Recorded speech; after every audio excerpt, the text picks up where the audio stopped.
Good evening friends. Infinity library education के अपने इस चैनल पर मैं आप सभी का वेलकम करता हूं। अपन अपनी जो कल रिमेनिंग क्लास हुई थी उसी को आगे कंटिन्यू कर रहे हैं। अपन क्या पढ़ रहे हैं? Common isolates. कॉमन आइसोलेट्स में मैंने आपको फैसेट फार्मूला बताया था और फैसेट फार्मूले में मैंने आपको टाइम आइसोलेट्स बता दिया था और स्पेस आइसोलेट की मतलब मैंने एक S1 टेबल के बारे में आपको बताया था जो जोग्राफिकल एरिया से संबंधित होती है।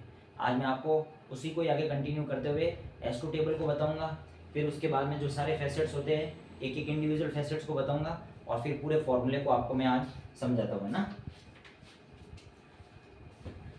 कल अपनी क्लास कहाँ पे कंप्लीट हो रही थी? फैसेट फार्मूले चल रहा था। फैसेट फार्मूले को अपन क्या कहते हैं? पक्ष सूत्र। इस पक्ष सूत्र में अपन ने फैसेट फार्मूला क्या लिया था? Main class, personality, matter, energy, space और टाइम, ये अपना होता है फैसेट फार्मूला। यही बताया था मैंने आपको। इस फैसेट फार्मूले में मैं आपको एक चीज बता चुका था, टाइम आइसोलेट्स के बारे में बता चुका था। स्पेस आइसोलेट में आपको समझा रहा था। स्पेस आइसोलेट के लिए मैंने आपको S1 टेबल के बारे में बता दिया था जो ज्योग्राफिकल एरिया से संबंधित होती है। और S1 टेबल आप कहाँ से फाइंड आउट करोगे? अपने बुक के कंटेंट में जाओगे, आपका चैप्टर नंबर 4 है जो स्पेस आइसोलेट को रिप्रेजेंट कर रहा है। यहाँ पे स्पेस मतलब किसी पर्टिकुलर क्षेत्र विशेष से संबंधित है। तो पेज नंबर कहाँ पे? 2.8 पे। तो इस बुक के अपन जैसे 2.8 पे पेज नंबर पर आते हैं तो 2.8 पे अपन को सारी की सारी पहले S1 टेबल दे रखी है और उसके आगे लिखा हुआ है ज्योग्राफिकल डिवीजन। टेबल S1 इसको ज्योग्राफिकल डिवीजन के नाम से जानते हैं। तो यहाँ पे इसमें सब सारे के सारे मतलब वो क्षेत्र विशेष जो किसी कॉन्टिनेंट, किसी महाद्वीप के अंतर्गत आते हैं या उससे संबंधित आने वाले महासागर, उसके उस महाद्वीप के अंतर्गत आने वाली कंट्रीज, किसी कंट्री के अंतर्गत आने वाले स्टेट्स, उनके बारे में बता रखा है। पूरे के पूरे ज्योग्राफिकल से एरिया को बता रखा है। अब जैसे ही आप इस बुक के इस टेबल के एंड में आओगे तो आपको वहाँ पे S2 टेबल मिलेगी। ये S2 टेबल होती है, इसमें भी एटलीस्ट कम से कम 42 आइसोलेट्स होते हैं। सारे तो सारे यहाँ पे नहीं मेंशन कर रखे हैं, लेकिन कुछ आइसोलेट्स यहाँ पे भी मेंशन कर रखे हैं जो आपके पेज नंबर 2.17 पर मिलेगी। जैसे ही आप आगे बढ़ोगे 2.17 पर, जहाँ पे आपकी S1 टेबल खत्म होती है, उसके सबसे एंड में आपको S2 टेबल दे रखी होती है।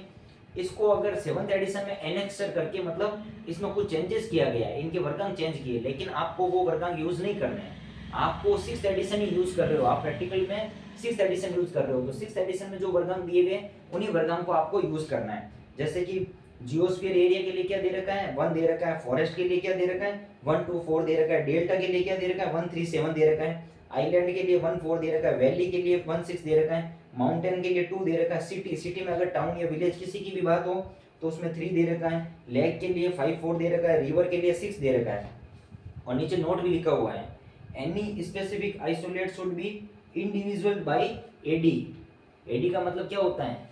एडी एक कोई डिवाइस की नाम है, जैसे कि आपके मैंने कहा ना क्रोनोलॉजिकल डिवाइस होती है अल्फाबेटिकल। एडी मतलब अल्फाबेटिकल डिवाइस। अब ये कह रहा है any specific isolate should be individual bye alphabetical device, मतलब इसके अलावा भी कोई भी अगर आइसोलेट्स का नाम आता है, मतलब कोई भी मतलब ये आइसोलेट्स आता है मतलब, तो उसको अल्फाबेटिकल डिवाइस से भी अपन रिप्रेजेंट कर सकते हैं। तो अल्फाबेटिकल डिवाइस क्या होता है? उसके अल्फाबेटिकल मतलब उसका कोई निमोनिक्स ले लेते हैं। जब मैं आपको डिवाइसेस पढ़ाऊंगा 5 से 7 टाइप की डिवाइसेस होती है। सुपर इम्पोज डिवाइस होती है, सब्जेक्ट डिवाइस होती है, क्रोनोलॉजिकल डिवाइस होती है, अल्फाबेटिकल डिवाइस होती है। तो इस डिवाइसेस में मतलब अल्फाबेटिकल की बात क्या मतलब कि उसके अल्फाबेट को मतलब उसका कोई ना कोई निमोनिक्स 3 4 टर्म को लेकर और उसके आगे उसका वर्गांक रिप्रेजेंट किया होता है। वो जब मैं आपको डिवाइसेस पढ़ाऊंगा तब आपको अच्छे से समझा पाऊंगा। तो स्पेस आइसोलेट्स और टाइम आइसोलेट्स आपको समझ में आ गए होंगे। उसके बाद अपन बात कर रहे हैं एनर्जी, मैटर और पर्सनैलिटी। ये तीनों फैसेट्स होते हैं ना, ये तीनों फैसेट्स प्रत्येक मेन क्लास के साथ में जुड़कर एक नया फैसेट फॉर्मूला क्रिएट करते हैं। हर मेन क्लास के लिए एक फैसेट फॉर्मूला बनाते हैं और वो कैसे फैसेट फॉर्मूला बनाते हैं वो मैं बताता हूँ। देखो, ये दोनों तो स्टेबल होते हैं, मतलब इनको कभी भी चेंज नहीं कर सकते, इसलिए इनको तो रंगनाथन महोदय ने इसके लिए टाइम टेबल दे दी और स्पेस टेबल दे दी। लेकिन किसी भी मेन क्लास की पर्सनैलिटी, मैटर और एनर्जी, ये तीनों चीजें होती है ना, वो हमेशा चेंज होती रहती है और हर मेन क्लास के लिए अलग अलग होती है। लेकिन पर्सनैलिटी और एनर्जी तो काफी मेन क्लास के साथ में यूज होती है, मैटर बहुत से कम मेन क्लासेस के साथ में यूज होता है। और जरूरी नहीं है पर्सनैलिटी, मैटर और एनर्जी तीनों चीजें हर एक मेन क्लास के साथ में यूज हो। काफी मेन क्लास के साथ में केवल पर्सनैलिटी दे रखी होती है, कुछ मेन क्लास के साथ में पर्सनैलिटी और एनर्जी दे रखी होती है, लेकिन हर एक मेन क्लास के साथ में ये तीनों चीजें यूज होती है और हर मेन क्लास के साथ में ये तीनों चीजें बदलती रहती है, मतलब प्रत्येक मेन क्लास के। और मेन क्लासेस कौन कौन सी होती है मैंने बताया था, सपोज जैसे कि मैंने आपको बताया था 2 नंबर है वो किसको रिप्रेजेंट कर रहा है, लाइब्रेरी साइंस। अब लाइब्रेरी साइंस की पर्सनैलिटी में क्या आ सकती है, लाइब्रेरी साइंस किससे संबंधित हो सकती है, एलिमेंट्री स्कूल की भी हो नहीं, लाइब्रेरी साइंस किससे रिलेटेड हो सकती है, स्कूल की लाइब्रेरी हो सकती है, school library, public library, university library, मतलब जो भी एकेडमिकल चीजें होती है कि नहीं होती है, एकेडमिकल का मतलब शैक्षणिक, मतलब शिक्षा से संबंधित, उनमें सब में लाइब्रेरी यूज हो सकती है कि नहीं हो सकती है। तो अब यहाँ पे देखें ना, तो एकेडमिकल टर्म है ना, तो जो लाइब्रेरी मेन क्लास है ना उसकी क्या होगी, पर्सनैलिटी होगी। तो जो अपन की जो मेन क्लास है लाइब्रेरी साइंस, उसके लिए तो आपको वर्गांक मिल गया, दो वर्गांक मिल गया। अब जो इसकी पर्सनैलिटी दे रखी है एकेडमिकल, और उसके अंतर्गत भी इतनी चीजें होती है जो इसकी कोऑर्डिनेट क्लासेस होती है, तो इनके लिए भी है ना एक पर एक मेन क्लास के लिए, जैसे कि सपोज मैं कह रहा हूँ लाइब्रेरी साइंस है, तो लाइब्रेरी साइंस के साथ में इसका जो फैसेट फॉर्मूला बनेगा ना, तो लाइब्रेरी साइंस के लिए तो मेन क्लास क्या हो गई 2। अगर उसकी कोई पर्सनैलिटी दे रखी है तो ये एक ही नहीं बहुत सारी, अगर 3-4 पर्सनैलिटी होती है तो उसमें उसको पी से रिप्रेजेंट करेंगे। अगर उसकी कोई सेकेंडरी पर्सनैलिटी भी होती है तो P2 भी उसको रिप्रेजेंट करेंगे। ऐसे करके हर एक मेन क्लास के साथ में पर्सनैलिटी, मैटर और एनर्जी, इन तीनों फैसेट्स में से कोई ना कोई चीज जुड़ी हुई होती है, और हर एक मेन क्लास का एक इंडिविजुअल अलग से फैसेट फॉर्मूला बनता है। वहां पे उससे संबंधित कौन कौन सी उसकी पर्सनैलिटी होती है, कौन कौन सी उसकी एनर्जी होती है, सबको डिफाइन किया होता है। और उसके लिए अपन को पर्टिकुलर उसके पेज नंबर पे जाना पड़ता है, और वो सब कुछ मैं बताऊंगा अपन को इस बुक से, मतलब इस बुक में अभी सब कुछ दे रखा है, यही चीज अपन को सीखनी है। लेकिन ये मैं कब बताऊंगा, जब मैं अपन का पूरा फैसेट फॉर्मूले का कॉन्सेप्ट कंप्लीट कर लूंगा।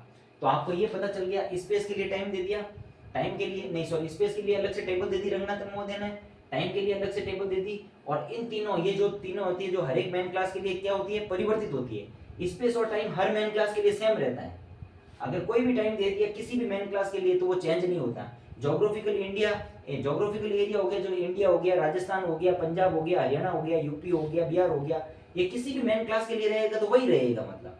लेकिन पर्सनैलिटी, मैटर और एनर्जी ये हर एक मेन क्लास के साथ में सेम नहीं रहती, ये चेंज होती रहती है, अस्थायी होती है। इसलिए इन तीनों को मिलाकर हर एक मेन क्लास के साथ में एक अलग से फैसेट फॉर्मूला दिया जाता है। वो फैसेट फॉर्मूला अभी जब मैं मेन क्लासेस आपको बताऊंगा तब आपको समझ में आ जाएगा। अब अपन बात करते हैं कि ये जो फैसेट फॉर्मूला है रंगनाथन महोदय ने, इस फैसेट फॉर्मूले में अपन को काफी सिंबल्स दे रखे हैं। देखो इनको अपन क्या कहते हैं, कनेक्टिंग सिंबल्स। क्या कहते हैं, कनेक्टिंग सिंबल्स। जैसे कि मैंने आपको बताया था रंगनाथन महोदय ने 5 फंडामेंटल कैरेक्टरिस्टिक्स दी थी कि नहीं दी थी अपने 3rd एडिशन या 4th एडिशन में। तो 4th या 5th एडिशन में उन्होंने सबके लिए सिंबल भी दिए थे। पर्सनैलिटी के लिए उन्होंने कॉमा दिया, मैटर के लिए उन्होंने क्या दिया था, सेमीकोलन, एनर्जी के लिए कॉलन का सिंबल दिया, और सेमीकोलन, डॉट और नीचे लाइन, और पर्सनैलिटी, मैटर, एनर्जी और स्पेस के लिए उन्होंने क्या सिंबल दिया था, डॉट का, और टाइम के लिए क्या दिया था, सिंगल इन्वर्टेड कॉमा का। तो ये होते हैं सारे के सारे, इनके सिंबल क्यों दिए कि ये सारे के सारे क्या है, पक्ष है, किसी मेन क्लास के किसी मुख्य विषय के पक्ष है, जिनको मिलकर किसी भी मुख्य विषय की पूर्ण रूप से उसका वर्गांक आता है। इन पक्षों को मिलाकर किसी विषय का पूर्ण रूप से वर्गांक बनता है। इसलिए इन पक्षों को जोड़ने के लिए किसी मेन क्लास के साथ में, तो उसके लिए कनेक्टिंग सिंबल। मैथमेटिकल में अपन जोड़ने के लिए क्या यूज करते हैं, प्लस का यूज करते हैं, माइनस करने के लिए क्या यूज करते हैं, ये करते हैं, और मल्टीप्लिकेशन करने के लिए, डिवीजन करने के लिए, जैसे जैसे अपन कोई मैथमेटिकल प्रोसेस करने के लिए अपन सिंबल का यूज करते हैं नहीं करते, यहाँ पे भी इन पक्षों को मेन क्लास के साथ में जोड़ने के लिए इन कनेक्टिंग सिंबल्स का यूज किया जाता है। इसलिए इनको कहा जाता है संयोजी चिन्ह या कनेक्टिंग सिंबल। लेकिन आप एक चीज कहोगे, मुझे पता है आपका क्या डाउट हो सकता है, यहाँ पे मेरा काम आपका सारे डाउट्स क्लियर करना है। मैं कह रहा हूँ टाइम के लिए सिंगल इन्वर्टेड कॉमा आता है, तो टाइम का जो भी वर्गांक आएगा उसको लिखने से पहले सिंगल इन्वर्टेड कॉमा का सिंबल आ गया, इसको अपन लगाएंगे। स्पेस के लिए मैं बात कर रहा हूँ, डॉट की हो रही है, तो स्पेस से पहले डॉट का सिंबल आ गया। एनर्जी के लिए मैं कह रहा हूँ कॉलन का सिंबल से एनर्जी के क्लास नंबर को जोड़ा जाता है, तो उसके लिए कॉलन आ गया। मैटर के लिए मैं कह रहा हूँ सेमी कॉलन होता है, तो मैटर से पहले अगर उसको जोड़ने के लिए सेमी कॉलन आ गया। लेकिन पर्सनालिटी के लिए कॉमा का सिंबल होता है, तो पर्सनालिटी को जोड़ने के लिए कॉमा का सिंबल का क्यों यूज नहीं किया गया, यही एक सबसे बड़ा डाउट होता है, वो मैं आपको क्लियर कर देता हूँ। क्योंकि पर्सनालिटी किसी भी विषय की क्या होती है, कभी कभी कुछ वर्गांक ऐसे होते हैं, सॉरी कुछ क्लास नंबर ऐसे होते हैं जिसमें आपको डायरेक्ट मेन क्लास नहीं दे रखी होती है, वो पर्सनालिटी उस मेन क्लास को आइडेंटिफाई करती है। तो पर्सनालिटी और मेन क्लास दोनों क्या होते हैं, एक दूसरे के को रिलेटेड होते हैं। कभी कभी आपको टाइटल में मेन क्लास से पर्सनालिटी पता चलती है और पर्सनालिटी से उसकी मेन क्लास पता चलती है, तो ये दोनों एक हिसाब से देखें तो एक ही चीज है। इनके लिए बीच में कनेक्टिंग सिंबल का यूज की जरूरत नहीं है, क्योंकि कभी कभी पर्सनालिटी से आपको मेन क्लास मिलती है, कभी कभी मेन क्लास से आपको उसकी पर्सनालिटी पता चल जाती है। तो अपन को पर्सनालिटी और मेन क्लास के बीच में कोई भी कनेक्टिंग सिंबल का यूज नहीं लगाना है। पर्सनालिटी मेन क्लास का ही एक तरह से क्या होता है, मतलब मेन क्लास ही कोई समझो आप, पर्सनालिटी किसी मेन क्लास का एक मतलब आप वो समझ लो ना, मतलब कि ऐसी चीज है कि जिसके बिना मेन क्लास हो नहीं सकती। मतलब पर्सनालिटी से मेन क्लास का मिलना और मेन क्लास से पर्सनालिटी का, इसलिए इसके बीच में कॉमा के कनेक्टिंग सिंबल का यूज नहीं किया गया। तो फिर आप कहोगे सर इस कॉमा का सिंबल का यूज कब करेंगे, जब अपन कॉमन आइसोलेट्स पढ़ेंगे। तो एंटीरियराइजिंग और पोस्टीरियराइजिंग दो टाइप के कॉमन आइसोलेट्स पढ़ेंगे। तो पोस्टीरियराइजिंग कॉमन आइसोलेट्स होते हैं ना, वो खुद दो टाइप के होते हैं, एक तो एनर्जी वाले और एक होते हैं पर्सनालिटी वाले। उस समय पर्सनालिटी वाले जो पोस्टीरियराइजिंग कॉमन आइसोलेट्स आएंगे ना अपन को, उनको जोड़ने के लिए इस कॉमा के सिंबल का अपन यूज करेंगे। बाकी सारे के सारे कनेक्टिंग सिंबल्स का अपन यूज करें इन पक्षों को जोड़ने के लिए, लेकिन पर्सनालिटी को अपन को मेन क्लास का पक्ष नहीं मान सकते। ऐसे तो पक्ष माना जाता है, लेकिन अकॉर्डिंग टू वर्गांक जब अपन क्लास नंबर बनाएंगे तो काफी टाइटल आपको ऐसे मिलेंगे, जब मैं आपको एग्जाम्पल करवाऊंगा तब आपको पता चलेगा कि इस पर्सनालिटी से इसकी मेन क्लास फाइंड आउट हो रही है। तो ये दोनों इनके क्या होता है, इनके मध्य अंतर संबंध होता है, इसलिए इस पर्सनालिटी के सिंबल को इस फैसेट फॉर्मूले में यूज नहीं किया गया है। एक चीज मैं आपको और बताना चाहता हूँ, अब मैं आपको एक थोड़ा सा थ्योरी का कॉन्सेप्ट बताता हूँ कि अपन जो फैसेट फॉर्मूला बनाते हैं ना, इस फैसेट फॉर्मूले में अपन को इसी क्रम में क्यों व्यवस्थित किया है। रंगनाथन महोदय ने, आपने एक कॉन्सेप्ट अगर किसी ने थ्योरी में पढ़ा है तो उन्होंने पढ़ा होगा abstract to concrete, abstract to concrete. Abstract का मतलब जैसे एब्स्ट्रैक्ट में क्या आ रहा है, से क्या आ जाएगा, अमूर्त, और कॉन्क्रीट का मतलब मूर्त। और मूर्त क्या होता है, जो चीज सामने दिखती है वो होती है मूर्त, और अमूर्त क्या होती है, जो चीज दिखती नहीं होती, मतलब छुपी हुई है, वो चीज एग्जिस्ट तो करती है लेकिन अपन को दिखती नहीं है। लाइक एज गॉड, भगवान अपन मानते हैं एग्जिस्ट करते हैं लेकिन अपन को दिखते नहीं है। अपन इलेक्ट्रिसिटी यूज तो कर रहे हैं, अपन को पता है पूरी की पूरी इलेक्ट्रिसिटी किससे चल रही है, इलेक्ट्रॉन से। अपन को पता है इलेक्ट्रॉन एग्जिस्ट कर रहे हैं लेकिन अपन को दिख नहीं रहे। जो चीज दिख नहीं रहती होती है उसको क्या कहा जाता है, एब्स्ट्रैक्ट कहा जाता है, अमूर्त कहा जाता है। और जो चीज सीधी सीधी दिख जाती है उसको क्या कहते हैं, अपन मूर्त कहते हैं, उसको अपन क्या कहते हैं, कॉन्क्रीट। तो रंगनाथन महोदय ने अपने फैसेट फॉर्मूले में इन सभी फैसेट्स को किस फॉर्म में अरेंज किया है, एब्स्ट्रैक्ट टू कॉन्क्रीट अरेंज किया है। मतलब P क्या है, सबसे अधिक एब्स्ट्रैक्ट है, मतलब अमूर्त है। M क्या है, फिर उससे कम एब्स्ट्रैक्ट है। और T क्या है, उससे कम एब्स्ट्रैक्ट है। S क्या है, कॉन्क्रीट है, मूर्त है। और T क्या है, मूर्त है, सॉरी S और T क्या है, मूर्त है। मूर्त मतलब ये अगर अपन के जब अपन कोई क्वेश्चन लेंगे तो अपना टाइटल देखेंगे ना, तो उस टाइटल में अपन को T सीधा दिख जाएगा, टाइम पीरियड दे रखा होगा सीधा 1975, 1980, 1780 से 1760, मतलब उस टाइटल में सीधी वो चीज दिख रही है, मूर्त फॉर्म में है मतलब। तो अपन को पता चल जाएगा वो टाइम आइसोलेट्स को रिप्रेजेंट कर रहा है। स्पेस कोई भी ज्योग्राफिकल एरिया अपन को टाइटल में दिख जाएगा, मतलब अपन को पता चल जाएगा कि इंडिया की बात करें तो अपन को स्पेस आइसोलेट से जाके इंडिया के नंबर लेना है। अपन को पता चल जाएगा ये गंगा रिवर की बात कर रहा है तो गंगा नदी की बात कर रहे हैं, तो गंगा नदी अपन को पता है होती है, मतलब एग्जिस्ट भी करती है और दिख भी रही है कि गंगा नदी होती है। तो वो स्पेस अपन को पर्टिकुलर किसी फॉरेस्ट की बात कर रहा है, पर्टिकुलर किसी रिवर की बात कर रहा है, पर्टिकुलर किसी इंडियन ओशन हिंद महासागर की बात कर रहा है। तो ये ऐसे नाम होते हैं जो अपन को टाइटल में सीधे दिख जाते हैं और इनको अपन सीधे फाइंड आउट कर लेते हैं, मतलब वो मूर्त फॉर्म में होते हैं। तो इसलिए रंगनाथन महोदय ने इनको एब्स्ट्रैक्ट टू कंक्रीट फॉर्म में, मतलब P से S की फॉर्म, P से T की फॉर्म में क्रम में इनको व्यवस्थित किया है। तो अपन क्या कह देते हैं, P क्या होता है, सबसे अधिक अमूर्त, मतलब सबसे छुपा हुआ होता है। P को फाइंड आउट करना सबसे मुश्किल होता है, P इतनी आसानी से मिलता नहीं अपन को किसी टाइटल में, इसलिए इसको क्या कहा है, सबसे अधिक अमूर्त। और T क्या होता है, सबसे अधिक मूर्त, दैट मीन्स टाइम पीरियड अपन को क्वेश्चन में, अपने क्वेश्चन के टाइटल में सीधा दिख जाता है, मतलब 1980, 1795 अपन को टाइटल देखते ही पता चल जाएगा वो किसके, T मतलब टाइम की बात हो रही है। दैट मीन्स टाइम है ना सबसे अधिक मूर्त होता है और P सबसे अधिक अमूर्त होता है। और अमूर्त मैंने जैसे कि इसमें भी अ मीन्स अ और एब्स्ट्रैक्ट मीन्स आपको पता चल जाएगा, एब्स्ट्रैक्ट मीन्स अमूर्त, और दूसरा कॉन्क्रीट का मतलब होता है मूर्त। अमूर्त मतलब जो दिखता नहीं है, तो अपन को पता चल जाएगा पी सबसे अधिक अमूर्त होगा, और मूर्त मतलब जो सीधा दिख जाता है अपन के टाइटल में, उसको बोलते हैं कॉन्क्रीट। तो रंगनाथन महोदय ने इन पांचों फैसेट्स को अब्स्ट्रैक्ट को कॉन्क्रीट की फॉर्म में अपने फैसेट फॉर्मूले में अरेंज किया है। और उन्होंने ये भी कहा है वर्गांक बनाते समय भी आप है ना एब्स्ट्रैक्ट टू कॉन्क्रीट कॉन्सेप्ट को काम में लोगे। मतलब मेन क्लास को लिखोगे, मेन क्लास के बाद में सबसे अधिक एब्स्ट्रैक्ट कौन है, पी, तो पहले पी का वर्गांक पुटअप करोगे, फिर किसको करोगे, एम का वर्गांक पुटअप करोगे, फिर किसको पुटअप करोगे, ई का पुटअप करोगे, फिर किसका पुटअप करोगे, एस का पुटअप करोगे, फिर किसका पुटअप करोगे, टी का पुटअप करोगे। मतलब आप वर्गांक बनाते समय एब्स्ट्रैक्ट टू कॉन्क्रीट चलोगे, एब्स्ट्रैक्ट अमूर्त से मूर्त की ओर। लेकिन इस वर्गांक को फाइंड आउट करने के लिए आप इस वर्गांक को आप ढूंढोगे कैसे, मतलब आपके टाइटल में से, उसके लिए सबसे पहले आप क्वेश्चन में किसको देखोगे, टी की पहचान करोगे। वर्गांक बनाने के लिए तो अपन एब्स्ट्रैक्ट टू कॉन्क्रीट करते हैं, लेकिन वर्गांक की पहचान करने के लिए अपन टी टू पी चलते हैं। ये चीज ध्यान रखना, यही कॉन्सेप्ट है जो सबसे ज्यादा कंफ्यूज करती है और थ्योरी में कभी समझ में नहीं आती है। रंगनाथन महोदय ने अपनी वर्गीकरण पद्धति में इन पक्षों को एब्स्ट्रैक्ट टू कॉन्क्रीट की फॉर्म में अरेंज किया है, या एब्स्ट्रैक्ट टू कंक्रीट के क्रम में इनको अरेंज किया है या व्यवस्थित किया है। तो मैंने कहा एब्स्ट्रैक्ट का क्या होता है, अमूर्त। अमूर्त मतलब जो आसानी से नहीं मिलता है, जो मतलब मूर्त नहीं होता है। मूर्त मतलब एक फिजिकल फॉर्म है, अमूर्त मतलब काल्पनिक फॉर्म है। तो पी क्या है, सबसे अधिक अमूर्त है। मैं क्या कह रहा हूँ, पी सबसे अधिक अमूर्त है, और जो सबसे एंड में टी है वो सबसे अधिक मूर्त है। एग्जांपल देखिए बता दिया, टी आपको टाइटल में आसानी से दिख जाएगा, स्पेस आपको टाइटल में आसानी से दिख जाएगा। एनर्जी को भी ढूंढना आपको थोड़ा मुश्किल होगा, इसलिए एनर्जी, मैटर और पर्सनालिटी, इन तीनों को मतलब अमूर्त की फॉर्म में माना जाता है। लेकिन सबसे अधिक अमूर्त किसको माना जाता है, पर्सनालिटी को माना जाता है। पर्सनालिटी को ढूंढना सबसे मुश्किल होता है। एनर्जी तो आपको क्या होता है कि आपको कुछ ना कुछ फील हो जाएगा, मतलब एनर्जी की फॉर्म है ना, आप किसी भी टाइटल में दिख जाओगे आपको कुछ ना कुछ चीज रियलाइज होगी।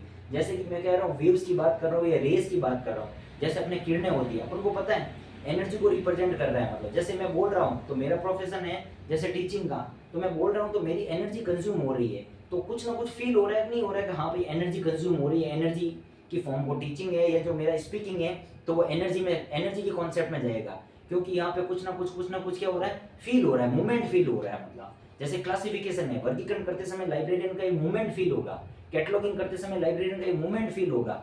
मतलब जिस चीज में आपको कुछ ना कुछ मूवमेंट फील होता है तो वो एनर्जी को रिप्रेजेंट करता है उस टाइटल में। ये भी अपन को अमूर्त फॉर्म में होती है, लेकिन उसका पता चल जाता है। लेकिन मैटर का थोड़ा उससे मुश्किल से पता चलता है, पर्सनैलिटी तो सबसे मुश्किल से पता चलता है, पता ही नहीं चलता है।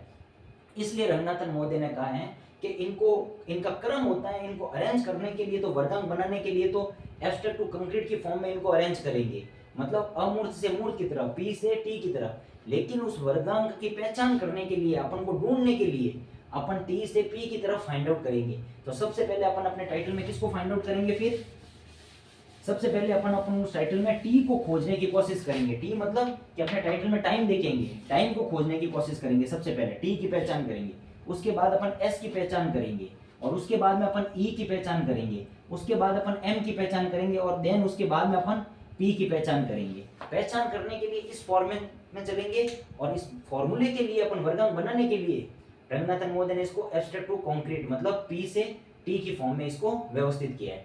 तो टी अपन को आसानी से मिल जाएगा, एस मिल जाएगा। और जरूरी नहीं, ये भी चीज ध्यान रखना है कि जरूरी नहीं है कि हर एक टाइटल में आपको मैटर, एनर्जी सब कुछ मिले, स्पेस टाइम मिले। जिसका जो मिल रहा है उसको अपन को यूज करना है, जिसका नहीं मिल, जो चीज नहीं मिल रही है उसको अपन छोड़ना है। ये सारी चीजें आपको अभी मैं क्वेश्चन दूंगा उससे और ज्यादा समझ में आ जाएगी। तो आपको पता चल गया एब्स्ट्रैक्ट टू कॉन्क्रीट, और पहचान करने के लिए टी से पी की तरफ जाना है, और वर्गांक बनाने के लिए अपन को एब्स्ट्रैक्ट टू कॉन्क्रीट चलना है। अब अपन पहचान करते हैं ना, तो मैंने कहा टी और एस तो अपन को आसानी से मिल जाएगा किसी भी मतलब टाइटल में। एनर्जी होगी तो वो अपन को फील हो जाएगी, नहीं होगी तो उसको अपन छोड़ देंगे। मैटर अगर होगा तो भी अपन को पता चल जाएगा। लेकिन अपन क्या करते हैं, टी एस ई और एम को पहचान लेते हैं ना, अगर उसके बाद में अगर कोई भी चीज अगर अपन के टाइटल में बची है तो उसको अपन क्या कहेंगे, उसकी टाइटल की पर्सनैलिटी ही मानेंगे। उसको अभी मैं क्वेश्चन से आपको समझाऊंगा। इसे कहते हैं मेथड ऑफ रेसिड्यू, अवशेष विधि। एक और कॉन्सेप्ट दिया था रंगनाथन महोदय, एक तो एब्स्ट्रैक्ट टू कॉन्क्रीट का दिया था, और एक दिया था method of residue, method of residue, method of residue है ना, residue. Method of residue. Method of residue को क्या कहते हैं? अवशेष विधि। मतलब नाम से ही पता चल रहा है अवशेष, जो शेष बच जाता है, अवशेष। मैंने क्या कहा था, पहचान करने के लिए अपन क्या करेंगे, टी की पहचान पहले करेंगे, फिर एस की पहचान करेंगे, फिर किसकी पहचान करेंगे, ई की पहचान करेंगे, फिर एम की पहचान करेंगे। इन सब की पहचान अगर अपन अपने टाइटल में कर लेते हैं, उसके बाद में भी टाइटल में कोई टर्म बच जाती है, तो वो टर्म सीधी की सीधी अपन को, चाहे बोले पता हो चाहे नहीं, उसको क्या मानना है अपन को, उसकी पर्सनैलिटी मानना है। इसीलिए कहता है, मतलब जो चीज बच जाती है, मतलब अवशेष। मेथड ऑफ रेसिड्यू कहता है कि जब आप अपने किसी टाइटल में टी एस ई एम की पहचान कर लेते हो, उसकी पहचान करने के बाद में जो टर्म आपके अवशेष में शेष बच जाती है आपके टाइटल में, मेथड ऑफ रेसिड्यू अवशेष विधि कहती है कि जब आपके पास में कोई टाइटल होता है, तो उस टाइटल में से आप टी को पहचान कर लेते हो, एस की पहचान कर लेते हो, ई की पहचान कर लेते हो और एम की पहचान कर लेते हो। That means time, space, energy और मैटर को पहचान कर लेते हो। और उसके बाद में भी आपकी कोई टर्म बच जाती है उस टाइटल में कि भाई हाँ ये टर्म बची हुई है, अब इसके लिए क्या हो सकता है, तो वो बची हुई जो टर्म होती है ना, जिसे अपन कहते हैं अवशेष, जो शेष बच गई है, वो सीधा का सीधा किसको रिप्रेजेंट करेगी, वो उसकी पर्सनैलिटी ही होगी। इसीलिए रंगनाथन महोदय ने कहा पहचान करने के समय रिवर्स चलो, टी को पहले पहचान कर लो क्योंकि वो मूर्त होता सीधा दिख जाता है, एस को पहले पहचान कर लो, वो भी मूर्त होता सीधा दिख जाता है, एनर्जी, मैटर और पर्सनालिटी अमूर्त होते हैं थोड़े, जिसमें से एनर्जी की भी आप पहले पहचान कर लो, फिर अगर जो भी शेष बच जाता है वो आपको सीधा का सीधा किसको बता देगा, उसके टाइटल की पर्सनालिटी को रिप्रेजेंट कर देगा। और इसीलिए इसको कहा जाता है मेथड ऑफ रेसिड्यू अवशेष विधि। जो शेष बचा हुआ है वो पर्सनालिटी को रिप्रेजेंट करता है। अपन लेते हैं क्वेश्चन, उस क्वेश्चन से ये सारी की सारी चीजें आपको और ये अच्छे से समझ में आ जाएगी।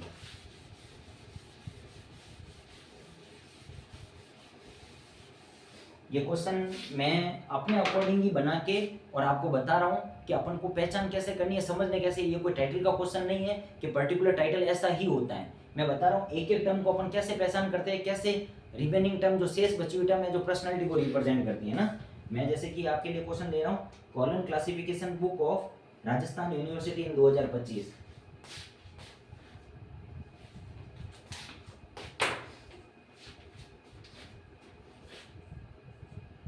क्वेश्चन है अपना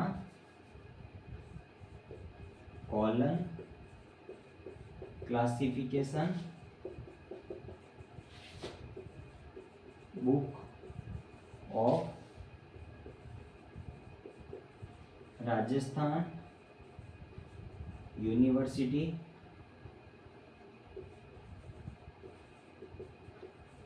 इन 2025। अब मैंने एक ये क्वेश्चन लिया है आपको समझाने के लिए, मैंने कहा कि ये आपका टाइटल है, इस टाइटल का आपको वर्गांक नहीं बनाना है, इस टाइटल में अपन को पहचान करना सीखनी है। और पहचान किन की करनी है, सारे के सारे फैसेट, सारे के सारे पक्षों की पहचान करनी है। तो मैंने क्या कहा, रंगनाथन महोदय ने कहा कि अरेंज करते समय तो इनको एब्स्ट्रैक्ट टू कंक्रीट करते हैं। एब्स्ट्रैक्ट मतलब अमूर्त से मूर्त की ओर, सबसे अधिक अमूर्त कौन है, पी, मतलब पी से टी की ओर अपन वर्गांक बनाते समय इनको अरेंज करते हैं फॉर्मूले में, फैसेट फॉर्मूले में। लेकिन इनकी पहचान करते समय अपन को क्या करना है, टी को पहले पहचानना है, फिर अपन को एस को पहचानने की कोशिश करनी है, फिर ई को पहचानने की कोशिश करनी है, फिर एम को पहचानने की कोशिश करनी है। जब अपन सबको पहचान लेते हैं, तो अगर उसके बाद में भी अगर आपके टाइटल में कुछ बच जाता है, तो वो आपको किसको बताता है, पर्सनालिटी को रिप्रेजेंट करता है। सबसे पहले आप अपन की पहचान तो शुरुआत अपन टी से करेंगे, लेकिन उसमें किसी भी क्वेश्चन को अपन को करने के लिए सबसे पहले अपन को मेन क्लास तो फाइंड आउट करनी ही होती है। अगर मेन क्लास मिल जाती है तो उससे भी अपन को पर्सनालिटी मिल सकती है, लेकिन कभी कभी अपन को पर्सनालिटी मिल जाती है तो उससे भी मेन क्लास मिल जाती है। कोई भी क्वेश्चन बिना मेन क्लास के बनेगा नहीं, आपको ये ध्यान रखना, मेन क्लास को तो आपको उसमें रखना ही है। अब मैं इस क्वेश्चन में अगर फाइंड आउट करने की कोशिश करूँ, तो मैंने कहा टी को फाइंड आउट करो, तो टी आपको सीधा नहीं दिख रहा है क्या, 2025। तो आप बताओ इस टाइटल में टी मूर्त है कि नहीं है, मतलब टी सीधा दिख गया तो अपन को टी तो मूर्त हो गया। फिर अपन को मैं कह रहा हूँ स्पेस, स्पेस मतलब मैंने क्या किया था, पर्टिकुलर क्षेत्र विशेष की बात होगी। अब क्षेत्र विशेष की किसकी बात हो रही है, देखो राजस्थान की बात हो रही है कि नहीं हो रही है, तो ये तो हो गया अपना टी टाइम। उसके बाद में मैं बात कर रहा हूँ स्पेस की, तो मैं कह रहा हूँ अगर मैं इस टाइटल में देखूँ तो मेरे को स्पेस मिला कि नहीं मिला, स्पेस मैंने क्या किया, पर्टिकुलर क्षेत्र विशेष, तो राजस्थान मिल गया अपन को। तो ये भी देख लो अपन को टाइटल में सीधा दिख रहा है, दिख रहा है कि नहीं दिख रहा है, तो जैसे ही अपन को सीधा दिख रहा है तो अपन ने ये भी मूर्त की फॉर्म में हो गया, अपन को सीधा मिल गया। फिर मैं इसमें बात कर रहा हूँ एनर्जी को फाइंड आउट करो, तो अब मैं कह रहा हूँ मेरे पास में रिमेनिंग टर्म क्या बची, कॉलम क्लासिफिकेशन, बुक और यूनिवर्सिटी। ये ऑफ इन ये तो सेंटेंस के टर्म होती है, सेंटेंस के बीच में आते हैं। मेन अब मेरे पास में टर्म क्या बची, एक तो बची कॉलम क्लासिफिकेशन, एक टर्म बची बुक और एक टर्म बची यूनिवर्सिटी। अब मैं कह रहा हूँ एनर्जी की बात कर रहा हूँ, तो मैंने अभी आपको बताया ही था क्लासिफिकेशन की बात होती है या कैटलॉगिंग की बात होती है, ये अपन को एनर्जी को बताते हैं कि नहीं बताते, क्योंकि वर्गीकरण में कोई ना कोई मूवमेंट दिखेगा, उसमें कुछ ना कुछ फील आएगा मूवमेंट का। तो जब वर्गीकरण की अपन बात करते हैं तो वर्गीकरण का मतलब बुकों को अरेंज करना, या किसी भी चीज को वर्गीकरण करते हैं तो अपन एक चार्ट बना के उसको वर्गीकरण करते हैं, एक अरेंज करते हैं। तो अरेंजमेंट में एक मूवमेंट आता है कि नहीं आता है, तो दैट मीन्स अपन को ये पूरा का पूरा कॉलम क्लासिफिकेशन किसको बता रहा है, एनर्जी को बता रहा है कि नहीं बता रहा है। तो आपको यहाँ से अपन को ये पता चल गया कि हाँ भाई यहाँ से अपन को एनर्जी भी फाइंड आउट हो गई। अब अपन मैं बात करता हूँ मैटर की। मैटर मतलब कोई ना कोई पदार्थ। तो अगर इस पूरे सेंटेंस में देखें तो बुक क्या है, एक तरह का पदार्थ है कि नहीं है, या मैटर है कि नहीं है। बुक इसमें क्या हो गया, मैटर है, कोई ना कोई पदार्थ है, मतलब भाई बुक एक पदार्थ ही है कोई ना कोई मतलब। अब उसके बाद में मैंने कहा जब अपन इन सबको फाइंड आउट कर देते हैं तो रिमेनिंग टर्म जो बची हुई होती है, मेथड ऑफ रेसिड्यू का कॉन्सेप्ट आपको समझा रहा हूँ, अवशेष विधि। अब पीछे आपके पास में इस पूरे टाइटल में क्वेश्चन में टर्म क्या बची, यूनिवर्सिटी। भाई यूनिवर्सिटी बची, बाकी सारी की सारी टर्म तो अपन के निकल के आ गई। मतलब कॉलम क्लासिफिकेशन में अपन को एनर्जी निकल गई, बुक से अपन को मैटर निकल गया, स्पेस राजस्थान से अपन को स्पेस निकल गया, और 2025 से अपना टाइम निकल गया। और अपन देख लो ऐसे ही चलता है, मैंने कहा देखो टी क्वेश्चन में सीधा दिख जाता है, स्पेस भी अपन को सीधा दिख जाता है, एनर्जी में अपन को थोड़ा सा फील करवाना पड़ता है, थोड़ा सा फील वाला मूवमेंट आता है, वो अपन को पता चल जाता है। बुक अपन को मैटर से पता चल गया, रिमेनिंग बचा अपन की यूनिवर्सिटी। तो यूनिवर्सिटी किसको रिप्रेजेंट करेगी, यूनिवर्सिटी ऑब्वियसली अब इसको पर्सनालिटी को रिप्रेजेंट करेगी। यही कॉन्सेप्ट होता है मेथड ऑफ रेसिड्यू, अवशेष विधि। सबको टी एस ई और एम को पहचान करने के बाद में आपके अगर टाइटल में कुछ बच जाता है तो वो रिमेनिंग चीज होती है, वो पर्सनालिटी को रिप्रेजेंट करती है। किसको रिप्रेजेंट करती है, पर्सनालिटी को। तो सारे के सारे फैसेट्स आ गए। और मेन क्लास क्या हो जाएगी, कॉलम क्लासिफिकेशन की बात हो रही है। कॉलम मतलब द्विबिंदु वर्गीकरण। द्विबिंदु वर्गीकरण अपने किस सब्जेक्ट से संबंधित है, लाइब्रेरी साइंस से। तो यहाँ से मेन क्लास क्या आ जाएगी अपनी, लाइब्रेरी साइंस। और लाइब्रेरी साइंस के लिए वर्गांक क्या होता है, 2। मेन क्लास लाइब्रेरी साइंस आ गई, उसके लिए वर्गांक क्या हो जाएगा, 2। अब एनर्जी, उसके बाद में अपन को पर्सनालिटी मिल रही है, यूनिवर्सिटी। अब अगर लाइब्रेरी साइंस की मेन क्लास में जाके उसकी पर्सनालिटी देखोगे ना आप, वो मैं आपको आगे कोई क्वेश्चन दूंगा तब बताऊंगा। यहाँ से अगर मैं बता रहा हूँ अगर अपन को इसका वर्गांक बनाना है तो कैसे बनेंगे, देखो फॉर्मूले से मेन क्लास आ गई, उसकी पर्सनालिटी का वर्गांक, इस मेन क्लास अपन की लाइब्रेरी साइंस की मेन क्लास मिली। तो लाइब्रेरी साइंस की मेन क्लास में, अब इसकी लाइब्रेरी साइंस की मेन क्लास बताऊँ ना अगर मैं, तो अगर अपन इसके कंटेंट में जाते हैं अगर अपना बुक के, तो मैंने क्या कहा था, चैप्टर नंबर 7 देखो जिसमें क्लासिक लिखा हुआ है, और नीचे देखो चैप्टर नंबर 9Z और 92 दे रखा है लाइब्रेरी साइंस। 9Z तो दे रखा है जनरेलिया, तो मतलब जनरेलिया के अंतर्गत जो भी क्लासेस आएगी ना वो अपने को मिलेगी पेज नंबर 2.29 पे। और जैसे ही चैप्टर नंबर 9Z के नीचे आ जाता है 9 करके 2 कर रखा है, एक्चुअल में ये चैप्टर नंबर 2 होता है, जो 2 है जो इसकी मेन क्लास को रिप्रेजेंट कर रहा है। इसी के नीचे जैसे इनको चैप्टर नंबर बी दे रखा है, वो मैथमेटिक्स को रिप्रेजेंट कर रहा है, चैप्टर सी है जो फिजिक्स को रिप्रेजेंट कर रहा है, चैप्टर डी है जो इंजीनियरिंग को। ऐसे के ऐसे जो भी मेन क्लासेस मैंने सारी की सारी ए से लगाकर जेड तक आपको बताई ना, ये सारी की सारी मेन क्लासेस देखो पीछे भी दे रखी है, NOPQRST जेड तक, मतलब जेड तक जितने भी अपन के अल्फाबेट आते हैं उनकी सारी की सारी मेन क्लासेस के नाम दे रखे हैं। और इन मेन क्लासेस के लिए इनके पर्टिकुलर, मैंने कहा था हर एक मेन क्लास के साथ में एक फैसेट फॉर्मूला जुड़ा हुआ होता है, मतलब हर मेन क्लास के साथ में पर्सनालिटी, मैटर और एनर्जी में से कोई ना कोई इसका पक्ष जुड़ा हुआ होता है। और उस पक्ष को कौन कैसे फाइंड आउट करता है, उसके लिए पर्टिकुलर मेन क्लास के पेज नंबर पे अपन को जाना पड़ता है। तो हर एक मेन क्लास के सामने पार्ट सेकंड में उसके कोई ना कोई 2.94, 2.8, 2.67, 2 पॉइंट करके उसके पेज नंबर दे रखे होते हैं। पर्टिकुलर अपन के क्वेश्चन में जो मेन क्लास आएगी उसके पेज नंबर पे जाके अपन को उसके फैसेट फॉर्मूले से अपन फाइंड आउट करेंगे कि भाई इस मेन क्लास के साथ में इसके कौन से पक्ष जुड़े हुए हैं। सपोज मेरे सामने अभी मेरे पास में मेन क्लास आई लाइब्रेरी साइंस की, तो लाइब्रेरी साइंस की मेन क्लास के लिए अपन को पता है क्या होता है, क्लास नंबर 2। और library science main class chapter number 9.2 में दे रखा है, यहाँ पे 9 नहीं होगा, यहाँ पे 2 ही होगा केवल। और इसके लिए पेज नंबर है 2.30। मैंने क्या कहा 2 वाली फॉर्मेट में अपन को जाना है। तो अपन आप सब जब बुक में 2.30 पे जाओगे अपने बुक में, तो देखो 2.30 पे जाते ही आपके ऊपर चैप्टर लिखा हुआ आएगा 9 2 और लाइब्रेरी साइंस आपका मेन क्लास दे रखा होगा और इसके साथ में देखो आपका इसका फेसेट फॉर्मूला इस फॉर्मेट में दे रखा है। देखो मैं यहाँ पे साइड में लिख रहा हूँ, ऐसे दे रखा है। देखो 2p कॉलन उसका मैटर सॉरी सेमीकोलन उसकी एनर्जी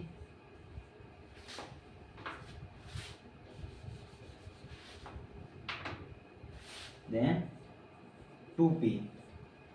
ये चीजें दे रखी है कि नहीं दे रखी? तो ये क्या हो गया, ये पर्टिकुलर उस लाइब्रेरी साइंस की मेन क्लास के लिए, मतलब p मतलब उसकी आने वाली पर्सनालिटी को बताएगा फोसाई इन p में। उसके जस्ट नीचे देखो FOCI फोसाई इन p लिखा हुआ है। इसका मतलब इसकी पर्सनालिटी में क्या क्या चीजें आ सकती है लाइब्रेरी साइंस में। जैसे एक बता रहा है ट्रांसलोकल को, अब ट्रांसलोकल में जो जो चीजें हैं ना वो सारे के सारे वर्गांक उसकी पर्सनालिटी को बता रहे हैं। 2 बता रहा है लोकल को, लोकल में क्या आ गया डिस्ट्रिक्ट और सिटी, तो 2 1 हो गया डिस्ट्रिक्ट और 2 2 हो गया सिटी के लिए। 3 बता रहा है एकेडमिकल, जैसे कि अभी मैंने आपको एक एग्जांपल लेके बताया था, मैंने कहा एकेडमिकल होता है जो लाइब्रेरी साइंस की पर्सनालिटी को रिप्रेजेंट करता है। अगर अपन को एकेडमिकल टर्म मिल जाती है कहीं भी किसी क्वेश्चन में और लाइब्रेरी साइंस अपन की मेन क्लास मिलती है तो उसके लिए जो उसके 3 किसको बता रहा है, एकेडमिकल को बता रहा है जो इसकी पर्सनालिटी को रिप्रेजेंट कर रहा है। अब इसके अंतर्गत भी देखो 3 1 है जो एलिमेंट्री स्कूल के लिए, 3 2 है जो सेकेंडरी स्कूल के लिए, 3 3 है जो कॉलेज के लिए और 3 4 आगे अपने यूनिवर्सिटी के लिए। आया था नहीं आया था यूनिवर्सिटी पर्सनालिटी? तो 2 के साथ में मैंने कहा कि इसकी पर्सनालिटी जुड़ी हुई है यूनिवर्सिटी, और यूनिवर्सिटी के लिए वर्गांक क्या मिल रहा है अपन को 3 4 पुट किया मैंने भाई, एनर्जी का वर्गांक मिल गया, नहीं सॉरी पर्सनालिटी का वर्गांक मिल गया। तो इसके साथ साथ में जैसे ही अपन को इसका एनर्जी का पोर्शन ढूंढना है तो देखो एनर्जी के लिए यहाँ पे भी देखो सेमीकोलन का सिंबल लगा हुआ है और एनर्जी को ढूंढने के लिए सीधा लिखा हुआ है फोसाई इन ई, सीधा लिखो आएगा फोसाई इन ई। देखो जनरल या बिब्लियोग्राफी, इसके नीचे लिखा हुआ है foci in E come to P, मतलब इसके एनर्जी में ये चीजें आएगी जो सेकेंडरी पर्सनालिटी को भी रिप्रेजेंट करती है, मतलब यह पर्सनालिटी के सेकंड लेवल को रिप्रेजेंट करती है।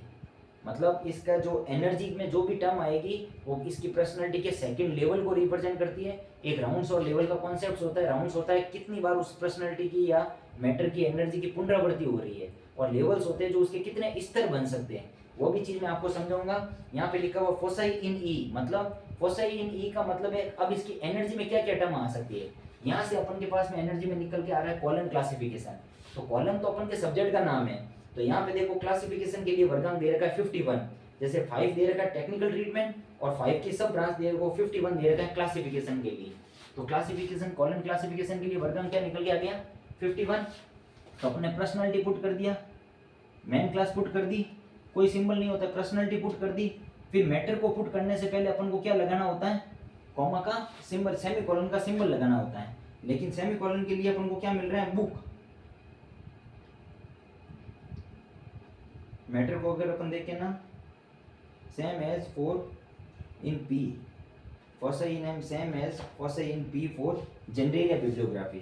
अब इसमें देखो इसकी जस्ट आगे की जो जनरल या बिब्लियोग्राफी है, अब देखो इसमें देखो अब अपन को फॉर्मूले के अकॉर्डिंग चलना है। अपन ने पर्सनालिटी ढूंढ ली, मैटर ढूंढ लिया, नहीं सॉरी मैटर ढूंढ रहे हैं और मैटर अपने क्या आ रहा है बुक।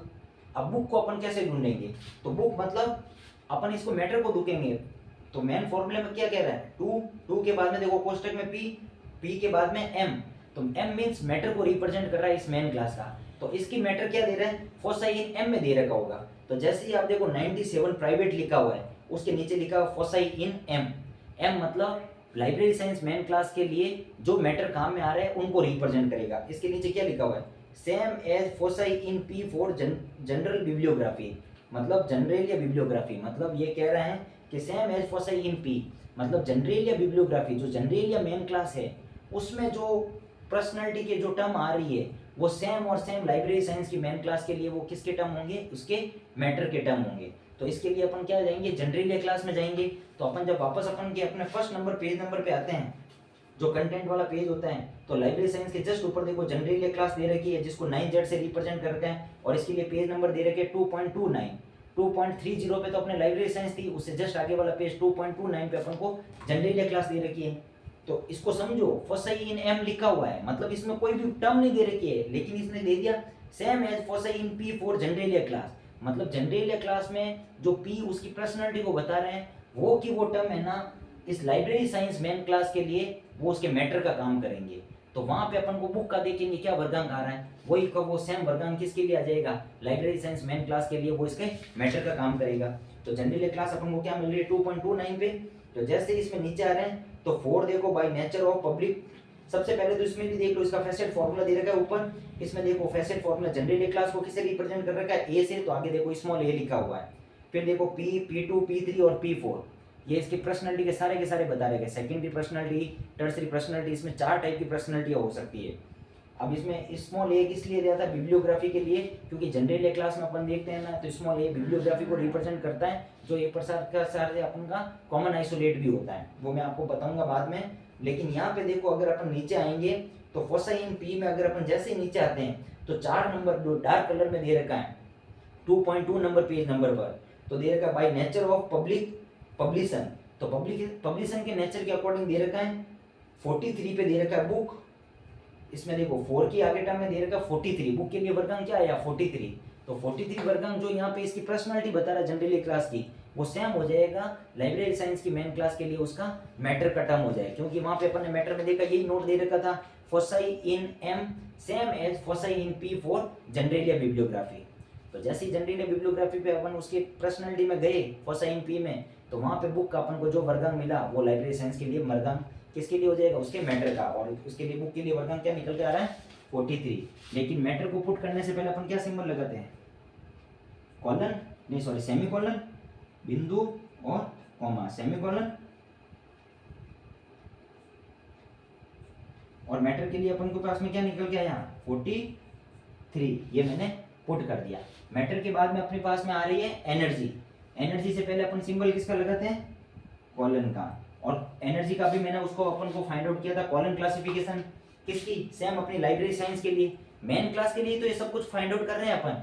मैंने क्या कहा था सारे के सारे पक्ष किसके साथ जुड़े हुए, इस मेन क्लास के साथ में जुड़े हुए, तो मेन क्लास के लिए अपन जब अपन इसकी एनर्जी को फाइंड करने हैं तो फोसाई इन ई में मिलेगा, फोसाई इन पी तो बता रहा है पर्सनालिटी को, फोसाई इन एम बता रहा है मैटर को, इसके जस्ट थोड़ा सा नीचे आओगे तो फोसाई इन ई लिखा हुआ है कम टू पी, तो फोसाई इन ई में देखो आपको मिल जाएगा 5 नंबर पे तो मिलेगा आपको टेक्निकल ट्रीटमेंट, और इसके जैसे नीचे आओगे 5.1 वो किसको बता देगा क्लासिफिकेशन, तो यहाँ से क्लासिफिकेशन कॉलन क्लासिफिकेशन का वर्गांक निकल के क्या आया 5.1, तो अपन ने same according to formula colon का सिंबल लगा दिया और एनर्जी का वर्गांक पुट कर दिया 5.1।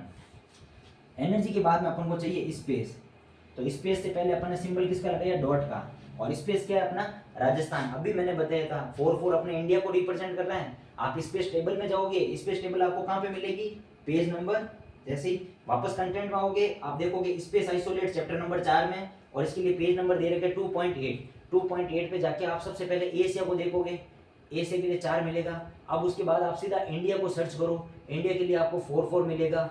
इंडिया के बाद में भी अपन को पता है राजस्थान के लिए किस में, ईस्टर्न इंडिया में, तो ईस्टर्न में देखेंगे तो ईस्टर्न में अपन को राजस्थान के लिए वर्गांक मिला था 4437, आप जाके ढूंढ के बना सकते हो, तो मैंने स्पेस का भी वर्गांक रख दिया। अब बात आती है टाइम की, तो टाइम से पहले क्या होता है सिंगल इन्वर्टेड कॉमा, टाइम के लिए मैं आपको पहले पूरे के टाइम के कॉन्सेप्ट्स बताऊंगा, टाइम के वर्गांक कैसे बनते हैं। यहाँ से मैं डायरेक्ट लिख रहा हूँ 2000 की जो सीरीज होती है 2000 को कैसे अपन डिफाइन करते हैं 2000 से लगाकर 2099। अगर मैं टाइम आइसोलेट्स में जाऊंगा तो टाइम आइसोलेट्स मेरे को दे रखे चैप्टर नंबर 3 पे, वही फर्स्ट कंटेंट वाला पेज, स्पेस आइसोलेट से जस्ट ऊपर टाइम आइसोलेट चैप्टर नंबर 3 और पेज नंबर 2.7। तो जैसे ही मैं पेज नंबर 2.7 पे जाता हूँ तो मेरे पास में टाइम आइसोलेट्स की टेबल आ जाती है। मेरे पास में सन दे रखा है 2025, तो 2025 मेरे को कहाँ पे मिलेगा 2100 से लगाकर 2199, नहीं सॉरी 2000 से लगाकर 2099, मतलब 2000 से लगाकर 2099 तक इन 100 सालों में मेरे को 2025 मिल रहा है। और 2000 से लगाकर 2099 के लिए टर्म क्या दे रखी है पी, तो मैं इसको क्या लिख दूंगा टाइम क्या मिल जाएगा यहाँ पे P25। तो क्योंकि ये 2025 किसको रिप्रेजेंट कर रहा है, पूरी की पूरी 2000 की शताब्दी को रिप्रेजेंट कर रहा है, 2000 से लगाकर 2099, और इसके लिए जो वर्गांक दे रखा है वो P दे रखा है, तो मेरे पास में क्या आ जाएगा P, और पर्टिकुलर सेंस के लिए P25। हालांकि टाइम का मैंने अभी आपको इस वर्गांक को बनाने के लिए डायरेक्ट लिया है, लेकिन कल मेरा काम यही रहेगा टाइम आइसोलेट्स को मैं इंडिविजुअल समझा के और उस पर कैसे अपन टाइम के वर्गांक फाइंड आउट करते हैं, उस पर आपको कम से कम 4 से 5 कॉन्सेप्ट्स होते हैं वो सारे के सारे कॉन्सेप्ट मैं आपको समझाऊंगा। अभी मेरा बताने का मतलब है कि जो मैंने एक टाइटल लेकर उस टाइटल में से अकॉर्डिंग टू इस फैसेट फॉर्मूले अपन सारे के सारे पक्षों को कैसे करते हैं। सबसे पहला अपना कॉन्सेप्ट होता है मेन क्लास के बाद में इनको एब्स्ट्रैक्ट टू कॉन्क्रीट अपन को जमाना है वर्गांक बनाते समय, लेकिन पहचान करते समय अपन को मूर्त से अमूर्त की तरफ चलना है। मूर्त जो अपन को टाइटल में सीधा दिख जाता है, तो जैसे ही अपन टाइटल देखते हैं तो टाइम अपन को सीधा दिख जाता है, फिर स्पेस भी अपन को सीधा दिख जाता है, राजस्थान हुआ या इंडिया हुआ अपन को देखते ही पता चल जाता है कि ये स्पेस को रिप्रेजेंट करता है। फिर अपन उसमें से एनर्जी को पहचानने की कोशिश करते हैं, फिर अपन उसमें से मैटर ये पर्सनैलिटी को, ये सब कुछ मतलब मैटर एनर्जी पर्सनैलिटी ये तीनों चीजें हो भी सकती है और नहीं भी हो सकती है। मोस्टली मैटर और एनर्जी हो भी सकती है और नहीं भी हो सकती है किसी भी टाइटल में। पर्सनैलिटी और मेन क्लास तो होगी, स्पेस और टाइम भी हो सकता है और नहीं भी हो सकता है, ये कोई जरूरी नहीं है। होता है तो अपन को उसका वर्गांक फाइंड आउट करना, नहीं होता है तो अपन को नहीं करना है। तो अपन ने फाइंड आउट किया और सबको पुट किया और इस प्रकार से अपन ने जो एक कोई टाइटल लिया तो उसका वर्गांक अपन को ऐसे निकल के आया और ये उसका क्या बताता है क्लास नंबर को रिप्रेजेंट कर रहा है। ये मैंने बेसिकली अपने मन से ही कोई क्वेश्चन लिया था आपको आइडेंटिफाई करने के लिए कि भाई अपन को फैसेट फॉर्मूले में कैसे अपन इनकी पहचान करते हैं। कल मैं आपको तरीके से सिस्टमेटिक एक एक आइसोलेट्स को बताऊंगा, टाइम आइसोलेट्स को अलग बताऊंगा, स्पेस आइसोलेट्स को अलग बताऊंगा, कॉमन आइसोलेट्स को अलग बताऊंगा, फिर फेस रिलेशंस को अलग बताऊंगा, इसमें जो भी कॉन्सेप्ट्स आती है उन कॉन्सेप्ट्स को अलग बताऊंगा। कॉमन आइसोलेट में एंटीरियराइजिंग, पोस्टीरियराइजिंग, उसमें before space facet, after space facet, सब चीज़ें मैं बताऊंगा। ये जब सारी चीज़ें हो जाएगी और साथ साथ में अपन क्वेश्चंस करते रहेंगे तो ये सारी की सारी चीज़ें और कॉन्सेप्ट्स आपको समझ में आ जाएगी। तो इसके लिए मिलते हैं अपन नेक्स्ट क्लास में, तब तक के लिए प्रैक्टिस कीजिए आप और चीज़ों को रिवाइज कीजिए, मेरे साथ साथ में पढ़ते रहिए। और आप जितनी बार चीज़ों को एक बार पढ़ के खुद के नोट्स बना लोगे आपको बहुत ही जल्दी और अच्छे से समझ में आ जाएगी। और चैनल को सब्सक्राइब कीजिए ताकि मेरी आने वाली हर क्लास का आपको नोटिफिकेशन मिल सके, और अपने फ्रेंड्स के साथ भी अपने चैनल को शेयर कीजिए, लाइक कीजिए, सब्सक्राइब कीजिए। मिलते हैं कल के लिए, और कल अपन मिलते हैं अपनी नेक्स्ट क्लास में। कल के लिए, तब तक के लिए बाय और प्रैक्टिस कीजिए और गुड नाइट।